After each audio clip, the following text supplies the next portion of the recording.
Madame, Monsieur, bonsoir et bienvenue dans l'invité de la rédaction de Média TV. Est-ce le début de la fin d'un cauchemar qui dure depuis plus de 2 ans? Le monde s'approche-t-il d'un retour à la normale?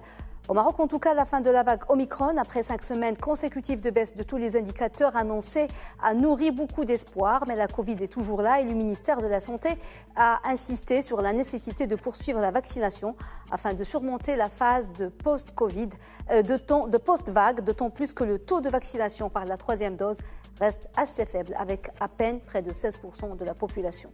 Peut-on prévoir l'évolution de la pandémie? Quelles conditions doivent être réunies pour que l'on se dirige au Maroc, à l'instar de certains pays européens, vers la levée de l'essentiel des restrictions, comme le port obligatoire du masque, l'isolement imposé aux malades, le pass sanitaire, et de passer au stade de cohabitation avec un virus devenu moins létal qu'à ses débuts, grâce au vaccin et aux variants Omicron, moins dangereux que les précédentes incarnations du coronavirus.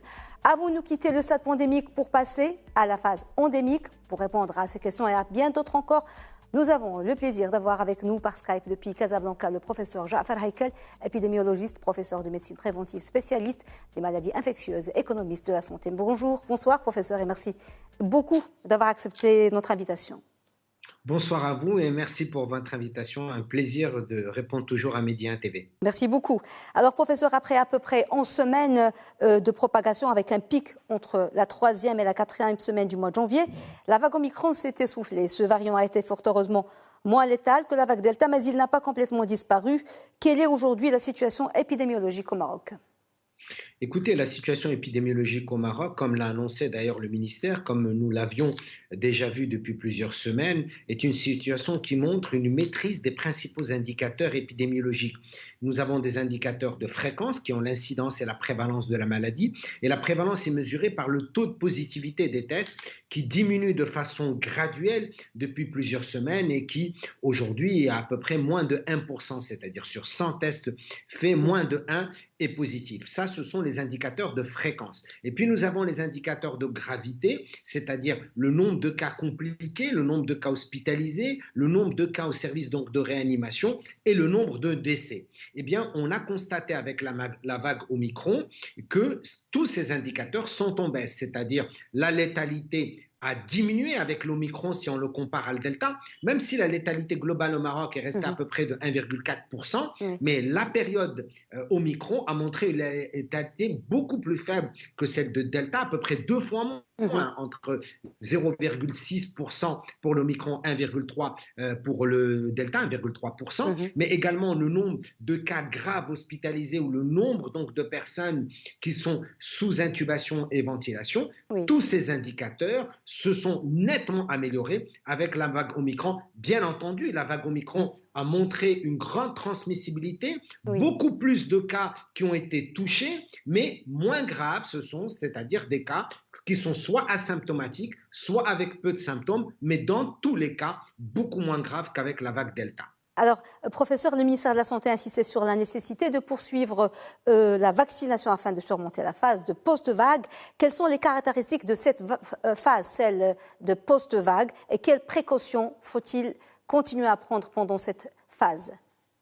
Écoutez, je suis parfaitement d'accord. La fin d'un cycle, ou ce qu'on appelle une phase où l'histoire Omicron ne signifie pas la fin donc de la Covid-19 ou la fin donc d'éventuelles pandémies dans le futur, ce que je ne souhaite pas pour mon pays, bien évidemment. Mais nous connaissons les cycles épidémiques et nous connaissons les maladies virales. C'est extrêmement important, évidemment, de contrôler une pandémie, mais ce qui est important, c'est également de bien aller vers le post-pandémie, ou ce qu'on appelle vivre avec le virus, c'est-à-dire l'endémie. Et pour cela, il faut quand même maintenir un certain nombre donc, de mesures barrières lorsque la situation l'exige, c'est-à-dire quand une personne est malade ou porteuse du virus, elle doit respecter la distanciation physique, le port du masque, le lavage régulier des mains, parce qu'il y a d'autres maladies virales respiratoires qui sont transmissibles, et évidemment, intégrer cette philosophie donc, de la vaccination avec les rappels nécessaires ou ce qu'on appelle le booster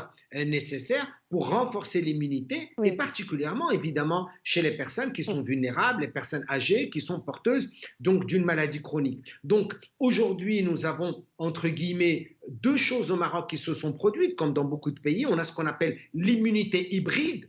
C'est-à-dire, on a une partie de la population qui a été immunisée post-infection et nous avons une partie de la population, une grande partie, plusieurs millions donc de personnes, immunisées post-vaccin. On a à peu près 24 millions donc de personnes qui ont reçu ce qu'on appelle la primo-vaccination, les 2 doses, et à peu près donc 6 millions de personnes qui ont été boostées par la 3e dose. C'est encore insuffisant par rapport à la 3e dose, mais globalement, le Maroc, si vous regardez ce qu'on appelle la protection immunitaire globale, entre les personnes qui ont été infectées, plus donc de 1,1 million donc de personnes, et le nombre de personnes qui ont été vaccinées, nous avons un certain niveau de protection grâce à ce qu'on appelle cette immunité hybride.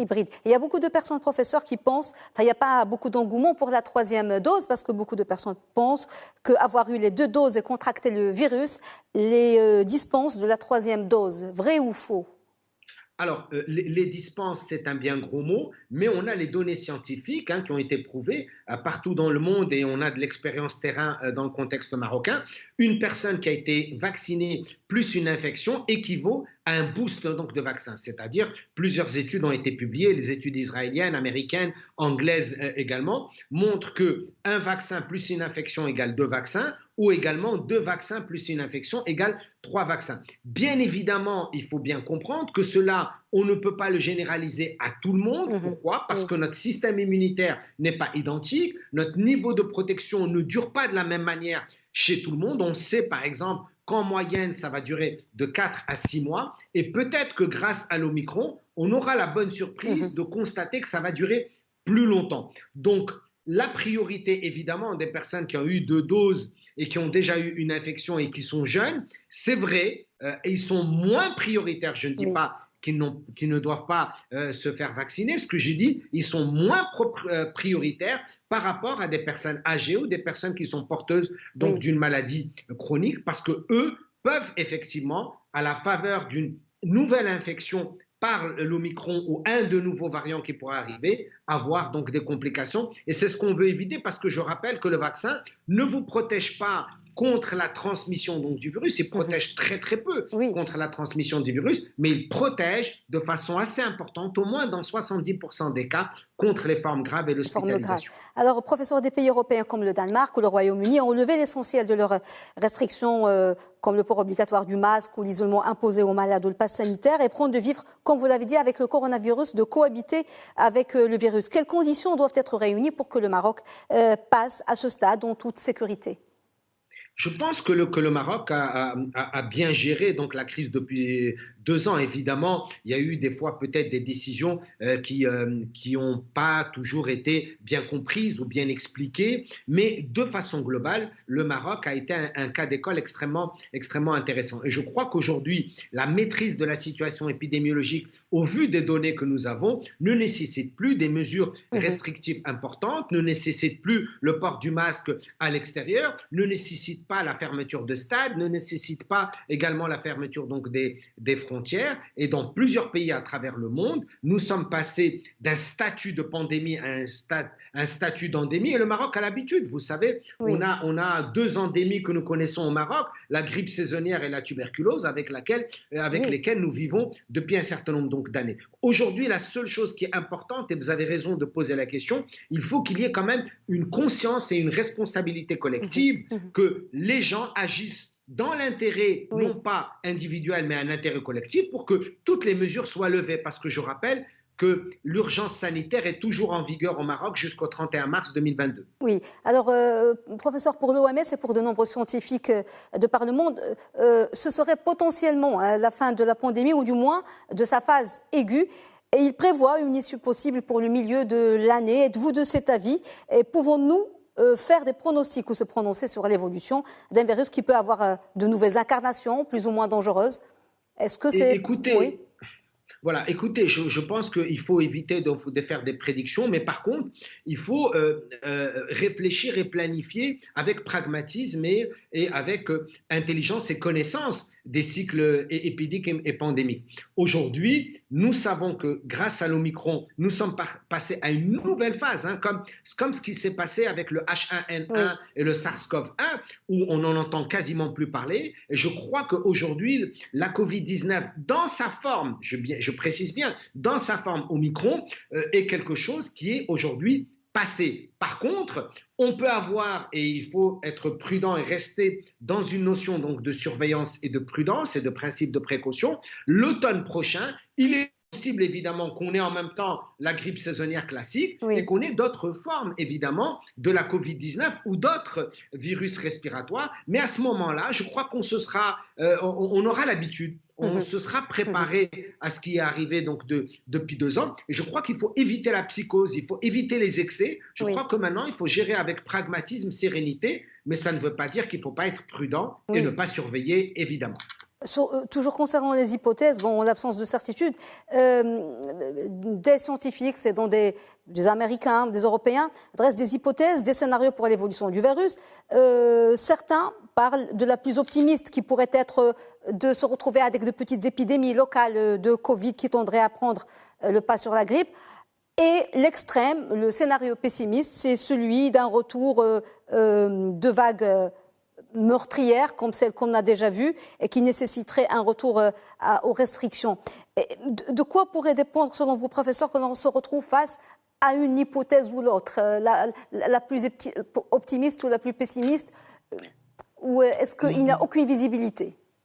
Écoutez, je pense qu'il y a plus de chances. Évidemment, on peut pas prédire de façon avec certitude, mais il y a plus de chances que nous soyons dans le scénario optimiste. Et je crois beaucoup plus à un mix, c'est-à-dire, je crois que nous allons avoir dès l'année prochaine un mélange entre les virus qui vont circuler de la grippe saisonnière et qui pourront être du H1N1 et d'autres virus grippaux respiratoires, avec probablement quelques formes donc de la Covid-19. Et je ne serais pas étonné de voir d'ailleurs des futurs vaccins pour la prochaine rentrée de l'automne, qui sont des vaccins mixtes entre ceux qui vont lutter contre les virus de la grippe saisonnière et lutter contre certains variants de la Covid-19. Mais je suis plus vers un scénario qui est plus optimiste, et cela va dépendre également de notre façon maintenant aujourd'hui de gérer les crises sanitaires et de nous adapter à un environnement donc microbien et de savoir vivre avec. C'est-à-dire que nous soyons toujours dans cette perspective de préventive, c'est-à-dire des mesures barrières quand il le faut, de l'hygiène au maximum, du lavage des mains au maximum. Et nous l'avons vu depuis 2 ans. On a eu moins de gastro-entérite virale, on a eu moins de grippe saisonnière parce que nous avons adopté des attitudes qui étaient des attitudes barrières, c'est-à-dire de prévention. Si nous continuons donc dans ce sens, si nous adhérons effectivement, surtout pour les personnes âgées et vulnérables, au principe donc de la vaccination, je crois que nous pourrions, même s'il y a un scénario moins optimiste que ce à quoi on pense, nous pourrions traverser sans aucun problème. Mais je ne crois pas que nous allons revivre ce que nous avons vécu depuis 2 ans, parce que nous avons appris de nos succès, mais nous avons également appris de nos erreurs et de nos échecs. Oui. Alors, professeur, l'hypothèse zéro Covid, je pense qu'il est désormais... On sait qu'il est irréaliste, vu la grande contagion. Mais on sait aussi que les virus deviennent de moins en moins virulents et dangereux au fil du temps. Est-ce que c'est valable aussi pour le coronavirus ? Parce que c'est ce qu'on savait classiquement que c'était comme ça, mais oui. Tout à fait, vous avez parfaitement raison. Nous savons qu'au fur et à mesure qu'un certain nombre de mutations se réalisent avec un certain nombre donc, de virus dans des populations, lorsqu'ils pénètrent dans des populations, lorsqu'ils sont en contact avec les populations, lorsqu'ils sont en contact avec des stratégies donc vaccinales, il y a une modification, j'allais dire, de leur parcours.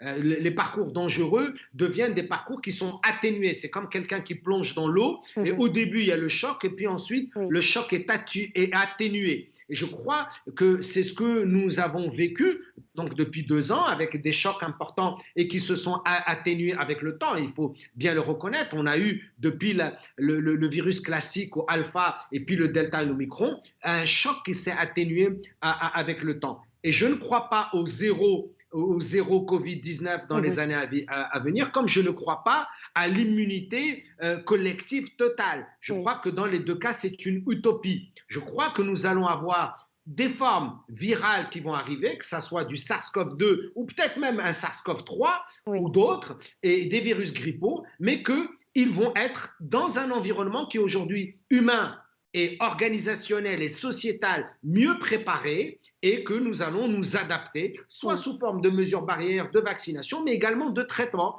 Je suis persuadé, comme nous l'avons vu maintenant depuis ces derniers mois avec les antiviraux, avec les anti-interleukines ou les anticorps monoclonaux, nous allons également nous adapter sur le plan dépistage, prise en charge thérapeutique et vaccination. Dernière question, dernier axe, professeur. L'autre grande inconnue, c'est les vaccins. Les vaccins ont largement contribué à rendre les formes de Covid moins dangereuses et les vagues épidémiques. Mais garderont-ils cette efficacité? L'apparition d'Omicron a été un test, un avertissement. Donc, cela a semé le doute sur la stratégie des vaccins. Faudra-t-il multiplier, d'après vous, les rappels réguliers à partir des vaccins initiaux? Ou plutôt chercher à adapter les vaccins à chaque nouveau variant, s'il y a de nouveaux variants, ou bien développer des vaccins visant plus larges, qui sont résistants à l'apparition de nouveaux variants, voire capables de protéger contre d'autres coronavirus. Est-ce que c'est possible d'arriver à cette forme de vaccin?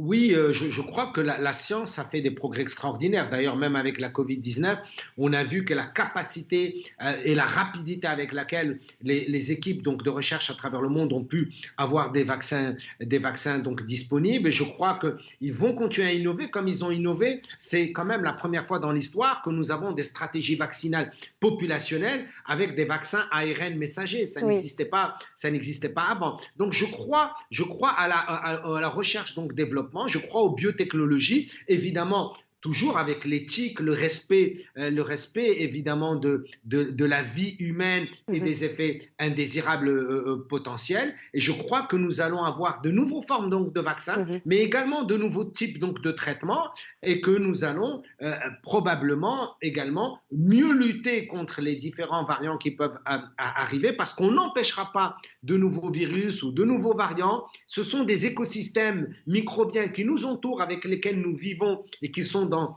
une dynamique perpétuelle. Eh bien, il faut que également la dynamique humaine s'adapte avec des vaccins, mais avec des traitements, mais également avec un mode de vie. Ce qui est important, c'est que nous ne puissions pas revivre ce que nous avons vécu donc depuis 2 ans à tout point de vue, aussi bien d'un point de vue humain, sociétal et économique, et également sur le plan médical. Et ça, je crois qu'on peut y arriver. Et le port du masque, trop tôt pour tomber le masque dans les écoles et dans les...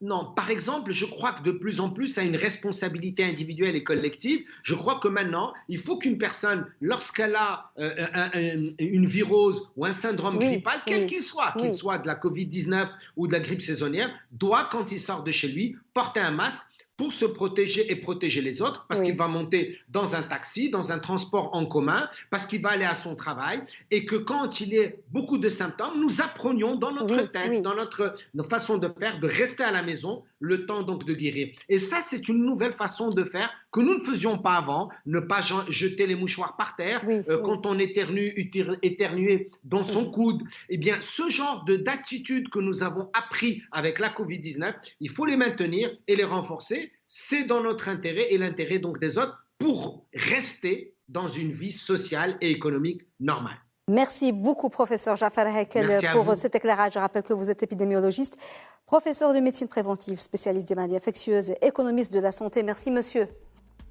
Merci à vous. Au revoir. Madame, monsieur, merci de nous avoir suivis. Bonne suite des programmes sur Média TV. Très belle soirée.